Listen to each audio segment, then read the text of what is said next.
हल्का सा बैग भी भारी लगे हाय। इसके लिए एक नहीं 2 उपाय, डेटॉल आईसी कूल और लाइम कूल, जो ठंडक की फीलिंग दिलाए, पसीने की बदबू वाले जर्म्स को हटाए और कर दे फुल्ली रिफ्रेश।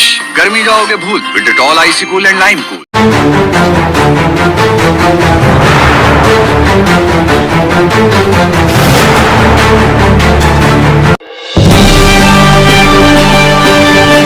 ಭಾರತ ಚುನಾವಣಾ ಆಯೋಗದ ಆದೇಶದಂತೆ ಅಕ್ಟೋಬರ್ ದಿನಾಂಕ 7ರವರೆಗೆ ಮತದಾರರ ಪಟ್ಟಿ ವಿಶೇಷ ಸಮಗ್ರ ಪರಿಷ್ಕರಣೆ ಪ್ರಕ್ರಿಯೆ ನಡೆಯಲಿದೆ. ಈ ಕುರಿತು ಯಲ್ಲಾಪುರ ವಿಧಾನಸಭಾ ಕ್ಷೇತ್ರದ ಮತದಾರರ ನೋಂದಣಾಧಿಕಾರಿ ಹಾಗೂ ಶಿರಸಿ ಉಪಕೃಷಿ ನಿರ್ದೇಶಕರಾದ ಕೆಎಚ್ ಪಾಂಡು ಅವರು ಮತ್ತು ಯಲ್ಲಾಪುರ ವಿಧಾನಸಭಾ ಕ್ಷೇತ್ರದ ಸಹಾಯಕ ಮತದಾರರ ನೋಂದಣಾಧಿಕಾರಿ ಹಾಗೂ ತಹಶೀಲದಾರರಾದ ಎಸ್ಎ ಪ್ರಸಾದ್ ಅವರು ಇಂದು ಗುರುವಾರ ತಹಶೀಲದಾರ ಕಚೇರಿಯಲ್ಲಿ ನಡೆದ ಪತ್ರಿಕಾಗೋಷ್ಠಿಯಲ್ಲಿ ಮಾಹಿತಿ ನೀಡಿದರು.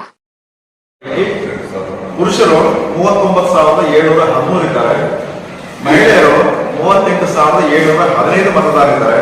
ಇದರಲ್ಲಿ ನಾವು ಏನು ಆಯೋಗದ ನಿರ್ದೇಶನ ಪ್ರಕಾರ ಮ್ಯಾಪಿಂಗ್ ಅಂತ ಹೇಳ್ತಾ ಇದ್ದಾರೆ. ಆ ಮ್ಯಾಪಿಂಗ್ ಅಂತ ಮಾಡಬೇಕಾದಾಗ 2002 ಮತ್ತು 2025 ಒಂದು ಮ್ಯಾಪಿಂಗ್ ಅಂತ ಮಾಡಬೇಕಾದಾಗ ಸುಮಾರು 75,321 ಜನರನ್ನ ಮ್ಯಾಪಿಂಗ್ ಮಾಡಿದ್ದಾರೆ. ಇನ್ನು ಬಾಕಿ ಉಳಿದಕ್ಕಂಥದ್ದು ಅದರ ಶೇಕಡ 96.04% ನಾವು ಮ್ಯಾಪಿಂಗ್ ಮತ್ತು ಪ್ರೊಸೀಜರ್ ಮಾಡಿದ್ದೇವೆ. ಸೊ ಇದರಲ್ಲಿ ಇನ್ನ ಸುಮಾರು 3,107 ಜನ ಇನ್ನೂ ಮ್ಯಾಪಿಂಗ್ ಆಗಬೇಕಾಗಿದೆ. ಅವರ ಒಂದು ಮಾಹಿತಿಯನ್ನ ಶೀಘ್ರವಾಗಿ ಅವರು ನಮಗೆ BLO ಅಂದ್ರೆ ಬೂತ್ ಮಟ್ಟದ ಅಧಿಕಾರಿಗಳಿಗೆ ಮಾಹಿತಿಯನ್ನು ಶೀಘ್ರವಾಗಿ ಕೊಡಬೇಕು. ಜೊತೆಗೆ ನಮ್ಮ ಬೂತ್ ಲೆವೆಲ್ ಏಜೆಂಟ್ ಸಹ ಇದ್ದಾರೆ, BLA ಅಂತೇಳಿ, ಅವರು ಸಹ ಕೋಆರ್ಡಿನೇಟ್ ಮಾಡಿ BLO ಅವರಿಗೆ ಮಾಹಿತಿಯನ್ನು ಕೊಟ್ಟಲ್ಲಿ ಈ 3,107 ಜನರೂ ಸಹ ನಾವು ಮ್ಯಾಪಿಂಗ್ ಅನ್ನ ಮಾಡಿ ಶೇಕಡ 100ಕ್ಕೆ 100ರಷ್ಟು ಮ್ಯಾಪಿಂಗ್ ಆದ್ರೆ ಇವರು ಮತದಾರ ಪಟ್ಟಿಯಲ್ಲಿ ಮುಂದುವರಿಯಕ್ಕೆ ಸಾಧ್ಯ ಆಗುತ್ತೆ. ಸೊ ಈ ನಿಟ್ಟಿನಲ್ಲಿ ಅವರು 3,107 ಜನ ಇದ್ದಾರೆ. ಅದರಲ್ಲಿ ASD ಅಂತ ಇದಾವೆ, ಅದರ ಆಬ್ಜೆಕ್ಟಿವ್, ಶಿಫ್ಟೆಡ್, ಡೆತ್ ಈ ತರನೇ ಇದ್ದಾರೆ. ಅವುಗಳೆಲ್ಲ ಒಂದು ಸುಮಾರು 2,000 ಇದ್ದಾರೆ. ಅದನ್ನು ಹೊರತುಪಡಿಸಿದ್ರೆ ಸುಮಾರು 1,200-1,300 ಜನ ಇನ್ನೂ ನಮಗೆ ಅಡಿಷನಲ್ ಆಗಿ ಮ್ಯಾಪಿಂಗ್ ಆಗಬೇಕು. ಆ ಮ್ಯಾಪಿಂಗ್ ಆಗ್ಬೇಕಂದಾಗ ನಮ್ಮ ಒಂದು ಸಹಕಾರ ಬಹಳ ಮುಖ್ಯ. ಇದು ವ್ಯಾಪಕ ಪ್ರಚಾರ ಆಗಿದೆ, ಆದಾಗ್ಯೂ ಸಹ ಇನ್ನೂ ಹೆಚ್ಚಿನ ಮಟ್ಟದಲ್ಲಿ ಇದು ಆಗಬೇಕಾಗಿ ಅದಕ್ಕೆ ನಮ್ಮಲ್ಲಿ ಒಟ್ಟಾರೆ 21 ಮತಗಟ್ಟೆಗಳಲ್ಲಿ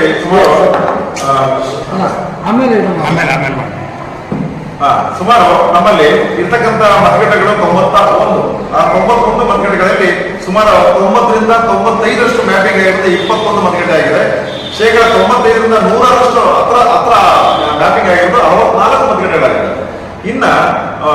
ಈಗ ಇನ್ನು ಉಳಿತಕ್ಕಂಥ ಏನು 3,107 ಜನ ಹೇಳಿದ್ರಲ್ಲ ಅವರ ಬಗ್ಗೆ ನಾವು ಮ್ಯಾಪಿಂಗ್ ಆಗುತ್ತೆ.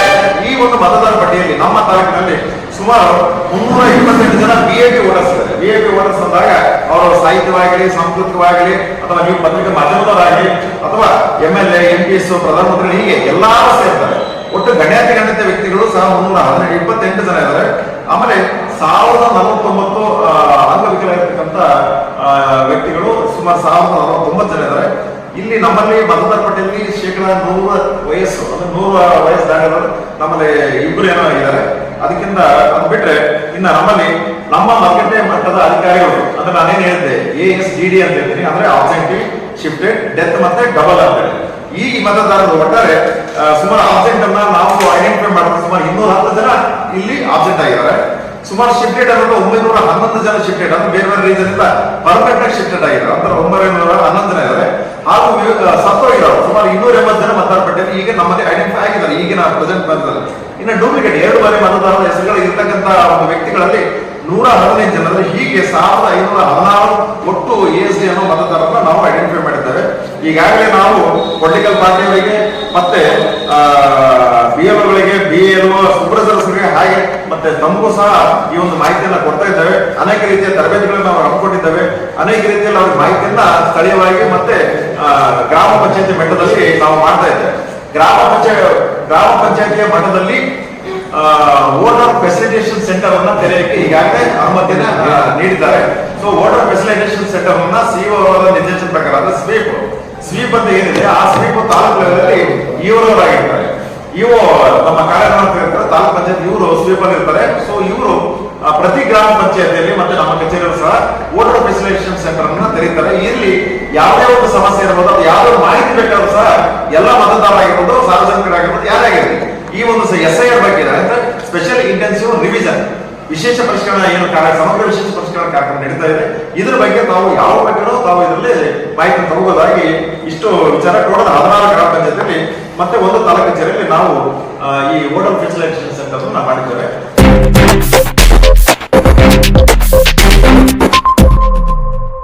ಈಗ ದಿನಾಂಕ 30/6/2026ರಿಂದ 29/7/2026ವರೆಗೆ ಸುಮಾರು ಒಂದು ತಿಂಗಳ ಮಟ್ಟಿಗೆ ಮತಗಟ್ಟೆ ಅಧಿಕಾರಿಗಳಾದ BLO ಅವರು ಮನೆ ಮನೆಗೆ ಭೇಟಿ ನೀಡಿ ಎನ್ಯುಮರೇಷನ್ ಫಾರ್ಮ್ಸ್ ಅನ್ನ ಅಂದ್ರೆ ಗಣತಿ ನಮೂನೆಯನ್ನ ಅವರು ಮನೆಗೆ ಪ್ರತಿಯೊಬ್ಬರು ಮನೆಗೆ ಮುದ್ರಿತ ಗಣತಿ ನಮೂನೆಯನ್ನ ಮನೆಗೆ ಹಂಚಿಸ್ತಾರೆ, ಅವುಗಳನ್ನು ಕೊಡ್ತಾರೆ.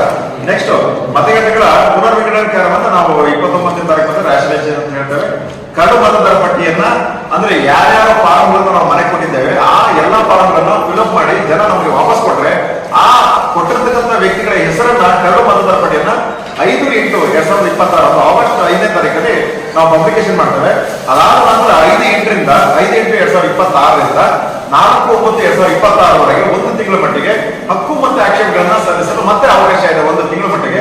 ಅದಾದ ನಂತರ ಅಂತಿಮವಾಗಿ ಪರಿಷ್ಕರಣಾ ಕಾರ್ಯವನ್ನು ನಾವು ನಡೆಸಿದ ನಂತರ ಈ ಒಂದು ವಿಶೇಷ ಪರಿಷ್ಕರಣಾ ಕಾರ್ಯಕ್ಕೆ 1/10/2006 ಆಡಳಿತ ದಿನಾಂಕ ಆಗಿರುತ್ತೆ. ಅಂದ್ರೆ 1/10/2026ಕ್ಕೆ ಯಾರು 18 ವರ್ಷ ಆಗಿರ್ತಾರೆ ಅವರ ಎಲಿಜಿಬಲ್ ಕ್ರೈಟೇರಿಯಾ ಆ ಡೇಟಿಗೆ ಬರುತ್ತೆ. ಅದಾದ ತಕ್ಷಣ ಅಂತಿಮ ಮತದಾರ ಪಟ್ಟಿಯನ್ನ ನಂತರ 7 ಹಂತಕ್ಕೆ ನಾವು ಪಬ್ಲಿಕೇಶನ್ ಮಾಡ್ತೀವಿ. ಸೊ ಈ ರೀತಿ ಇದು ವೇಳಾಪಟ್ಟಿ ಇದೆ. ಇನ್ನು ಮುಂದಿನ ವಿಚಾರವನ್ನು ನಾವು ತಿಳಿಸ್ತೇವೆ. ತಮ್ಗೆಲ್ಲರಿಗೂ ಗೊತ್ತಿರಬೇಕು ಅಂದ್ರೆ ಗೊತ್ತಿರ್ತಕ್ಕಂಥ ವಿಷಯನೇ, ಒಂದು ದೇಶ ಪ್ರಜಾಪ್ರಭುತ್ವ ಆದ್ಮೇಲೆ ಅಲ್ಲಿ ಮತದಾನನೇ ಅತ್ಯಂತ ಪ್ರಮುಖ ಅಂಶ. ಮತದಾನ ಆಗ್ಬೇಕು ಅಂದ್ರೆ ಮತದಾರ ಇರಬೇಕು. ಮತದಾರ ಯಾರು ಅಂತ ನಮ್ಗೆ ಗೊತ್ತಿದೆ. ನಮ್ಮ ದೇಶದಲ್ಲಿ ನಮ್ಮ ಸಂವಿಧಾನದಲ್ಲಿ ಹೇಳಿದರೆ 5 ಅರ್ಹತೆ ಇರಬೇಕು. ಒಂದು, ಮೊದಲಿಗೆ ಆದ ಭಾರತದ ನಾಗರಿಕ ಆಗಿರಬೇಕು. 2, 18 ವರ್ಷ ತುಂಬಿರಬೇಕು. 3, ಆ ಭಾಗದ ನಿವಾಸಿಯಾಗಿರಬೇಕು. 4, ಮಾನಸಿಕವಾಗಿ ಸದೃಢನಾಗಿರಬೇಕು. 5, ಯಾವುದೇ ಕಾರಣಕ್ಕೂ ಆತ ನಮ್ಮ ಸರ್ಕಾರಗಳ ವತಿಯಿಂದ ಅನರ್ಹತೆಗೊಳಗಾಗಬೇಕು. ಅವನ ಯಾವುದಾದ್ರು ಕ್ರಿಮಿನಲ್ ಆಕ್ಟಿವಿಟೀಸ್ ಇಷ್ಟೇ ಇರ್ತಕ್ಕಂಥದ್ದು. ಸರಿ, ಈ ಮತದಾರನ ಇಟ್ಕೊಂಡು ನಾವು ಹೋಗಬೇಕು. ನಮ್ಮ ಭಾರತ ದೇಶ 1950ರಿಂದ ಚುನಾವಣೆ ಮಾಡ್ತಾ ಬಂದಿದೆ. ಇದೇನಪ್ಪ ಇದು ಹೊಸದು ಅಂತ ಕೇಳ್ಬೋದು. ಹೊಸದೇನೂ ಇಲ್ಲ. ಸಂವಿಧಾನ ಪರಿಚ್ಛೇದ 324 ಮತ್ತೆ 326ರಂತೆ ಕಾಲಕಾಲಕ್ಕೆ ಮತದಾರರ ಪಟ್ಟಿ ಪರಿಷ್ಕರಣೆ ಆಗಬೇಕು ಅಂತ ಹೇಳಿದೆ. ಜೊತೆಗೆ ಅದು ಕಾಲಕಾಲಕ್ಕೆ ನಡೀತಾನೂ ಬಂದಿದೆ. ಕೊನೆಗಾಗಿರೋದು ಯಾವುದಂದ್ರೆ 2002ರಲ್ಲಿ. ಆಯ್ತು, ಅದಕ್ಕೂ ಇದಕ್ಕೂ ಏನು ವಿಶೇಷ? ಇದೇನಿದು ಹೊಸದು, ಇದೇನು ವಿಶೇಷ ಸಮಗ್ರ ಮತದಾರರ ಪಟ್ಟಿ ಅಂದ್ರೆ ಏನೂ ಇಲ್ಲ. ಈ ಕಾಲಕಾಲಕ್ಕೆ ನಡ್ಕೊಂಡ್ಬರ್ತಾ ಇದೆ. ಅದು ಅಷ್ಟೇ, ಇದು ಅಷ್ಟೇ. ಇದರಲ್ಲಿ ಒಂದೇ ಒಂದು ಭಿನ್ನ ಒಂದು ಹೊಸದಾಗಿ ಇದಾಗ್ತಿರೋದು ಅಂದ್ರೆ ಇಲ್ಲಿ ಸಾರ್ವಜನಿಕರೊಂದಿಗೆ ನಾವು ಬೆರೆತು ಪಾರದರ್ಶಕವಾಗಿ ನಡೀತಾ ಇದೆ. ಅಂದ್ರೆ ಎಲ್ಲನೂ ಪ್ರತಿ ಸ್ಟೆಪ್ಪನ್ನು ಸಾರ್ವಜನಿಕರ ಮುಂದೆನೆ ಇಡ್ತಾ ಇದ್ದಾರೆ. ಜೊತೆಗೆ ರಾಜಕೀಯ ಪಕ್ಷಗಳು ಮತ್ತೆ ಮಾಧ್ಯಮದವರು ಒಟ್ಟು ಸಾಮಾಜಿಕವಾಗಿ ಇದು ಎಲ್ಲರೂ ಕೈ ಜೋಡಿಸಿ ಒಂದೊಂದೇ ಕಾರ್ಯಗಳು ನಡೀತಾ ಇರ್ತಕ್ಕಂತಹ ಒಂದು ಕ್ರಿಯೆ. ಇದು ಏನು ಇದ್ರ ಉದ್ದೇಶ ಅಂದ್ರೆ, ಈ ಕಳೆದ ಬಾರಿ ನಡೆದಿರ್ತಕ್ಕಂಥದ್ದು 2002ರಲ್ಲಿ ಎಲ್ಲಾ ಮತದಾರರ ಪಟ್ಟಿ ಪರಿಷ್ಕರಣೆ ಆಗ್ಬೇಕಾದ್ರೂ ಅದರ ಹಿಂದಿನ ಮತದಾರರ ಪಟ್ಟಿಗೆ ಈ ಪಟ್ಟಿನ ಹೋಲಿಸ್ತಕ್ಕಂಥದ್ದು. ಬರೀ ಹೋಲಿಸೋದಲ್ಲ. ಇದು ಉದಾಹರಣೆಗೆ 2002ರಲ್ಲಿ ಮಾಡಿದ್ರೆ ಈಗ 2025 ಇದೆ. ಈಗ ತಮ್ದೆಲ್ಲರದು ಮತದಾರರ ಪಟ್ಟಿ ನಿಮ್ದೇನು ವೋಟರ್ಸ್ ಐಡಿ ಕಾರ್ಡ್ ಇದೆಯಲ್ಲ ಅದು 2025. ಸೊ 2025ರಲ್ಲಿ ಫೈನಲ್ ಆಗಿರ್ತಕ್ಕಂಥ ಪಟ್ಟಿ. ಈಗ ನಿಮ್ಗೆ ಯಾವ್ದು ಎಲೆಕ್ಷನ್ ಕರೆದ್ರು ಅದೇ ಪಟ್ಟಿ ಕೊಟ್ಟರೆ ಈಗ ಮತ್ತೆ ಎಲೆಕ್ಷನ್ ಮಾಡಿಸೋದು. ಸರಿ, 25ರಲ್ಲಿ ಕೊಟ್ಟಿರ್ತಕ್ಕಂಥ ಪಟ್ಟಿನ ಏನ್ ಮಾಡ್ಬೇಕು ಅಂದ್ರೆ 2002ರಲ್ಲಿ ಆಗಿದೆಯಲ್ಲ 2002ಕ್ಕೆ ಲಿಂಕ್ ಮಾಡ್ಬೇಕು. ನಿಮ್ದು 2002ರಲ್ಲೇ ಇದ್ರೆ ನಿಮ್ದಕ್ಕೆ ಲಿಂಕ್ ಆಗುತ್ತೆ. ಅಂದ್ರೆ ಒಂದು ಸಂಪರ್ಕ, ಒಂದು ಕೊಂಡಿ, ಒಂದು ಇದು ಒಂದು ಈ ಮ್ಯಾಪಿಂಗ್ಗೆ ತಗಲಾಕ್ಬೇಕು. ನಾವು ಈ 2002 ತಗಲಾಕ್ಬೇಕು. ಹೆಂಗ್ ತಗಲಾಕ್ಬೇಕು ಅಂದ್ರೆ ಅದರಲ್ಲಿ 2 ರೀತಿ ಇದೆ. ನಾನೇ 2002ರಲ್ಲಿದ್ದೆ, ನನ್ಗೇನೆ ಸೇರಿಸ್ತೀನಿ. ನನ್ಗಿಲ್ಲ ಅಂದ್ರೆ ನಮ್ಮ ತಂದೆ ತಾಯಿ, ತಾತ ಅಜ್ಜಿ ಇವ್ರ ಮೂಲಕ ನಾನು ಅಲ್ಲಿಗೆ ಸೇರ್ಕೊಂತೀನಿ. ಇಷ್ಟೇ ಇದು ಉದ್ದೇಶ. ಅಂದ್ರೆ 2025ರ ಮತದಾರರ ಪಟ್ಟಿಯಿಂದ 2002ಕ್ಕೆ ನಾವು ಸಂಪರ್ಕ ಹೊಂದಿಸ್ತಾ ಇದ್ದೀವಿ. ಇದು ಮತದಾರರ ಪಟ್ಟಿ ಪರಿಷ್ಕರಣೆ. ಸರಿ, ಇಲ್ಲಿ ಈಗ ಒಟ್ಟಾರೆ ಈಗ ನಮ್ಮಲ್ಲಿ ಈಗ ಯಾವ ತರ ಇದಾಗಿದೆ ಅಂದ್ರೆ, ಈ ಒಂದು ಮತದಾರರ ಪಟ್ಟಿ ಪರಿಷ್ಕರಣೆ ಮನೆಯಿಂದ ಮನೆಗೆ ಭೇಟಿ, ಪ್ರತಿ ಮನೆಗೆ ಭೇಟಿ ಕೊಡ್ತಾರೆ. ಯಾರ ಮನೆಗೆ ಭೇಟಿ ಕೊಡ್ತಾರೆ? 2025ರ ಮತದಾರರ ಪಟ್ಟಿ ಇದೆಯಲ್ಲ ವೋಟರ್ಸ್ ಐ ಡಿ ಕಾರ್ಡ್ ಮಾಡ್ಕೊಂಡಿದಾರಲ್ಲ ಅವ್ರ ಮನೆಗೆ ಆ ಫಾರ್ಮ್ಗಳನ್ನ ತಗೊಂಡು ಹೋಗ್ತಾರೆ. ಈಗ ಬ್ರೀಫ್ ಮಾಡ್ಬಿಡ್ತೀನಿ, ಅದು ಏನೇನು ತಗೊಂಡು ಹೋಗ್ತಾರೆ ಅಂತ ನಿಮ್ಗೆ ಕೊಟ್ಟಿದ್ದೆ ಸೆಟ್ ಹೇಳ್ಬಿಡ್ತೀನಿ.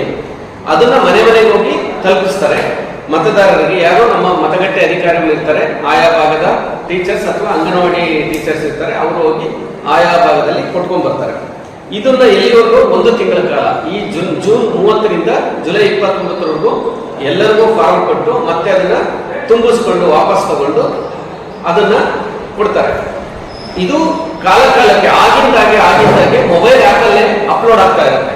ಪ್ರತಿ ಕ್ಷಣದ ಮಾಹಿತಿನ ನಮ್ಮ website, election commission website, even BLO ಕೂಡ ಅವ್ರದ್ದು ಡ್ಯಾಶ್ ಬೋರ್ಡ್ ಇರ್ತದೆ, ಅಲ್ಲಿ ಇದಾಗ್ತಾ ಇರುತ್ತೆ. ಸೊ ಇದು ಮುಗಿಯೋದು ಯಾವಾಗ? 29/7ಕ್ಕೆ. 29/7ಕ್ಕೆ ಏನಾಗುತ್ತೆ, ಅಲ್ಲಿ ರ್ಯಾಷನಲೈಸೇಷನ್ ಅಂತ ಇದೆ. ಅಂದ್ರೆ ಒಂದೊಂದು ಮತಗಟ್ಟೆಯಲ್ಲಿ ಇವಾಗ 1300 ಇರ್ಬೋದು ಅಥವಾ ಒಂದೊಂದು ಮತಗಟ್ಟೆಯಲ್ಲಿ 200 ಇರ್ಬೋದು. ಇನ್ನು ಪಕ್ಕದಲ್ಲಿ ಇನ್ನೊಂದು ಅದೇ ಊರಲ್ಲಿ ಇನ್ನೊಂದು ಸ್ಕೂಲ್ದು ಇನ್ನೊಂದು ಮತಗಟ್ಟೆ ಇರುತ್ತೆ. ಸೊ ಅದಕ್ಕೆ ಕ್ಲಬ್ ಮಾಡ್ಬೋದಾ?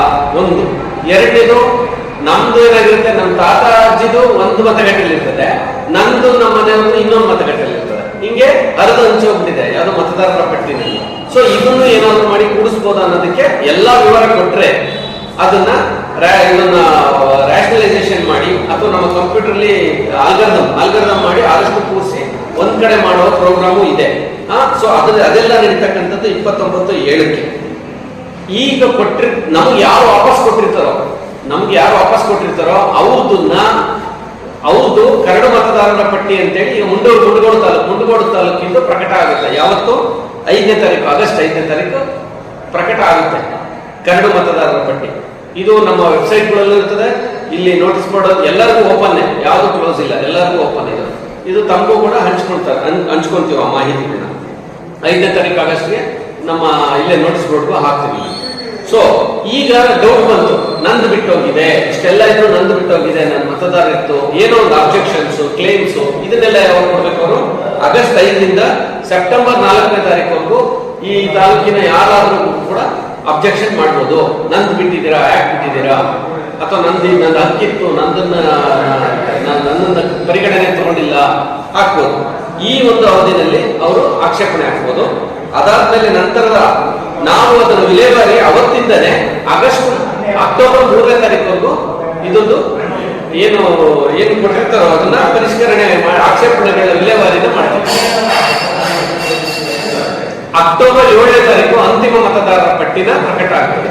ಇದು ಕೊನೆ ಡೇಟ್ ಯಾವುದು? ನಮ್ದು ಅಕ್ಟೋಬರ್ 7 ಅಂತಿಮ ಮತದಾರರ ಪಟ್ಟಿ. ನಿಖರ ನಿಷ್ಪಕ್ಷಪಾತ ಸುದ್ದಿಗಾಗಿ ರಾಜ್ ನ್ಯೂಸ್ ಲೈನ್ ಅನ್ನು ತಪ್ಪದೇ ನೋಡಿ.